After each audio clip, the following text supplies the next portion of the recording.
Welcome back to Gentleman's Corner, guys. My name is David. Today I have another fantastic Friday video for you. Now once again, you are probably realizing it is not Friday. Now yesterday I was going to film, and unfortunately there was some inclement weather here in Texas that prevented me from doing so. With all the tropical storms that are moving through, we've got a low pressure system that's sitting right on top of central Texas, and so we've had nothing but rain for 2 weeks. So unfortunately, I can't film outdoors while I'm waiting on that. You may have also noticed, I had mentioned last week that I was going to do a tobacco review this week. That did not happen. Again, that's because of the inclement weather. Instead, I did the how to smoke a pipe tutorial, which for those of you who follow me, you know I said I'd never do. However, I ran a poll last week on my Twitter account, and that was the video that was requested. The second most requested video was how to taste whiskey, so that will be next week's video. I'm also hoping to be able to do a tobacco review next week. For those of you who don't follow me on social media, the tobacco that I will be reviewing is Sir Walter Raleigh Classic Blend. So I'm very much looking forward to that. I wasn't able to do it this week on top of the weather because when I opened up the envelope of Sir Walter Raleigh, it was drier than hell. I think Stuff and Things, Bradley over at Stuff and Things has, Mastodon bones to describe the driest tobaccos that he gets, and he very rarely gets to use it. Well, this was Mastodon bones. So right now I've got it in a canning jar with a couple of humidifier discs, and I'm working on slowly bringing it back up to humidity. At some point I'll do probably a video on how to rehydrate tobacco. If anyone would be interested in that. I find that new smokers, that's one of the biggest challenges they face, is they'll get some, they'll try it, they'll put it away for a little while, and then they come back to it, and all of a sudden their tobacco is completely dried out to the point where they can't smoke it. So I may do a video on that at some point.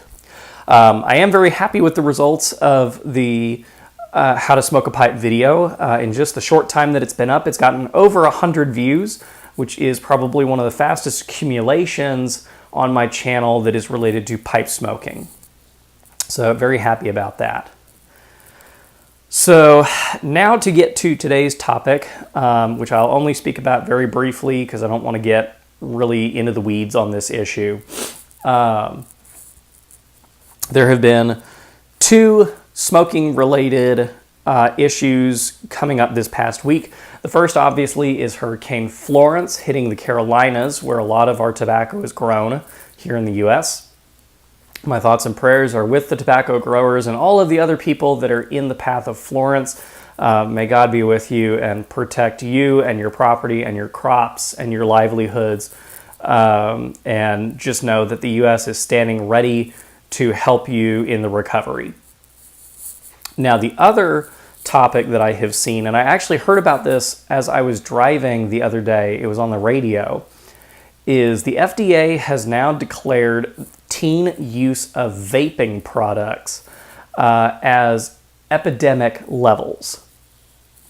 And what they define as epidemic is, I want to say it was either 1 in 5 or 2 million kids, somewhere in there, between the ages of middle school and college have used vaping products in the past month or use it regularly.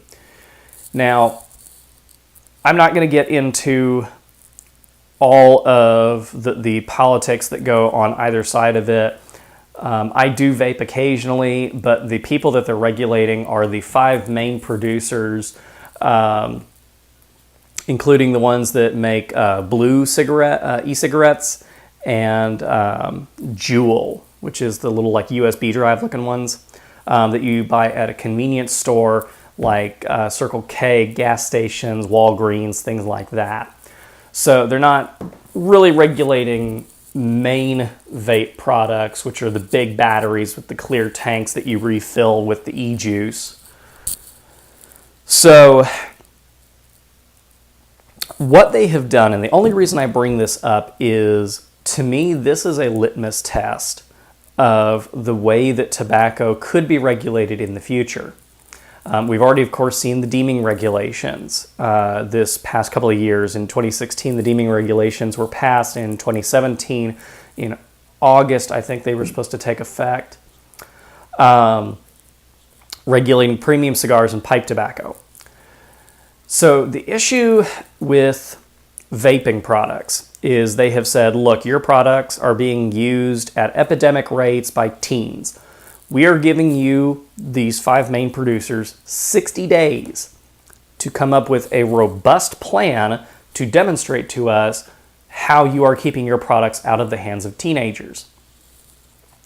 And if you don't come up with what we consider a robust plan, your products are not allowed to be on the market and cannot be sold until you come up with such a plan.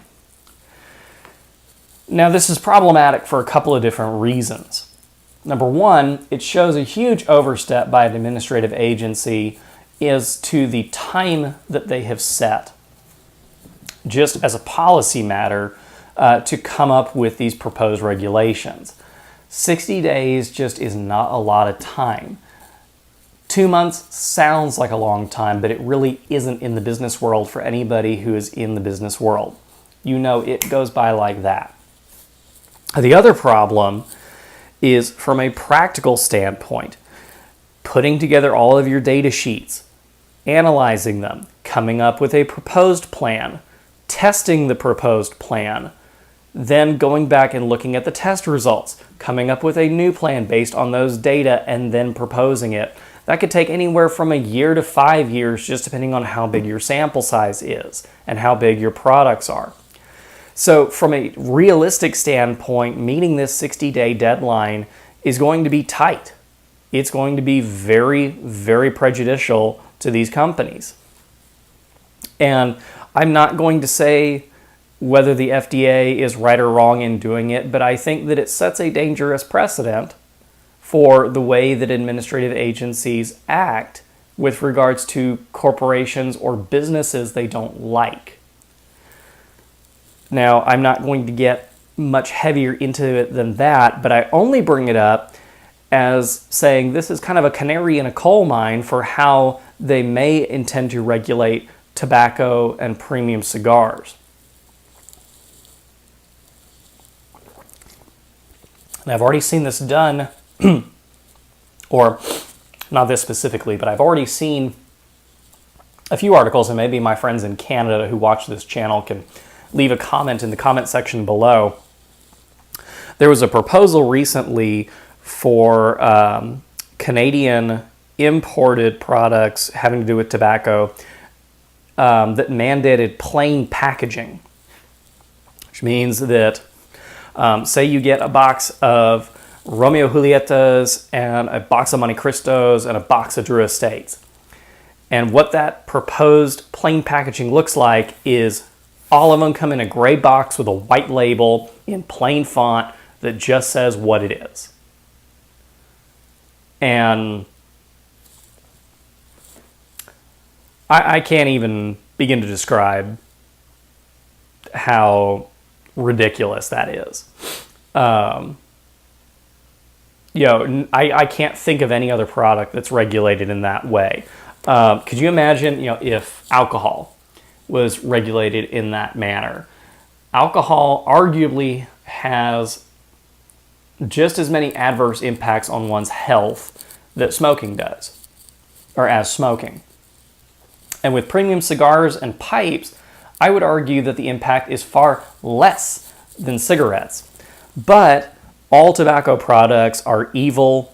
They are all lumped into the same category as mass-manufactured cigarettes, even though statistics demonstrate that the impact on your health is negligible with pipes and cigars as opposed to cigarettes, because you're not inhaling, because you very seldom expose yourself as frequently as a cigarette smoker.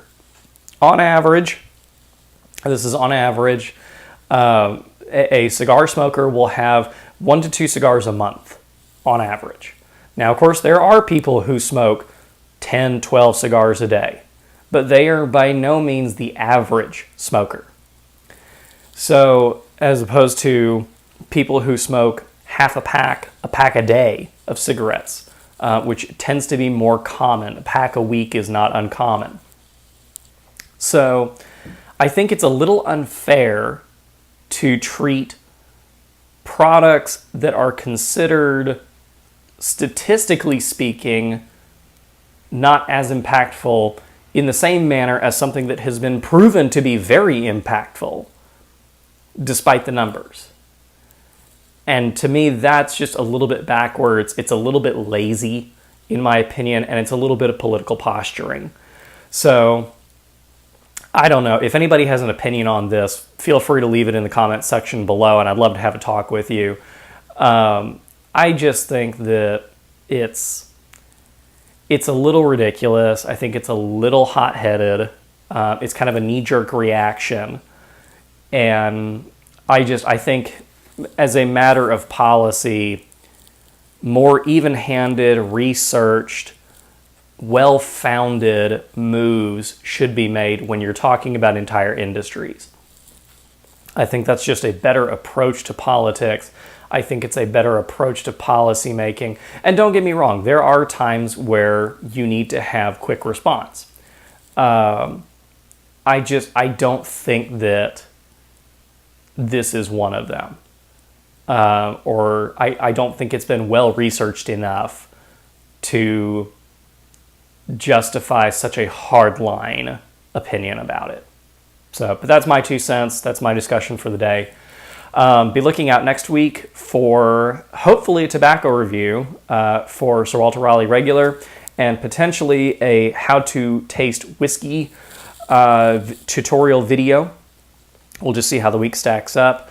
I'm supposed to be hearing back on a job interview next week, hopefully, so wish me luck. And if I get it, this whole Saturday Fantastic Friday thing may become a regular thing, and I may be changing the name. Let me know what y'all think of the name Splendid Saturday. Just a thought. So, yeah, other than that, that's all I got for you. I hope you've enjoyed this video. If you'd like to see more of my videos, please hit subscribe. If you liked this video in particular, please do hit like. And if you would, please hit the notification button next to the subscribe button. It looks like a little bell, and it will ring anytime I upload a new video. If you'd like to follow me on social media and get more updates on the channel and about me as a pipe smoker, you can find my Instagram and Twitter accounts in the description box below. There are links to both of those. Other than that, guys, my name is David. I hope you're having a fantastic Friday wherever you are and whenever you're watching this video on Gentleman's Corner. And other than that, have a good one.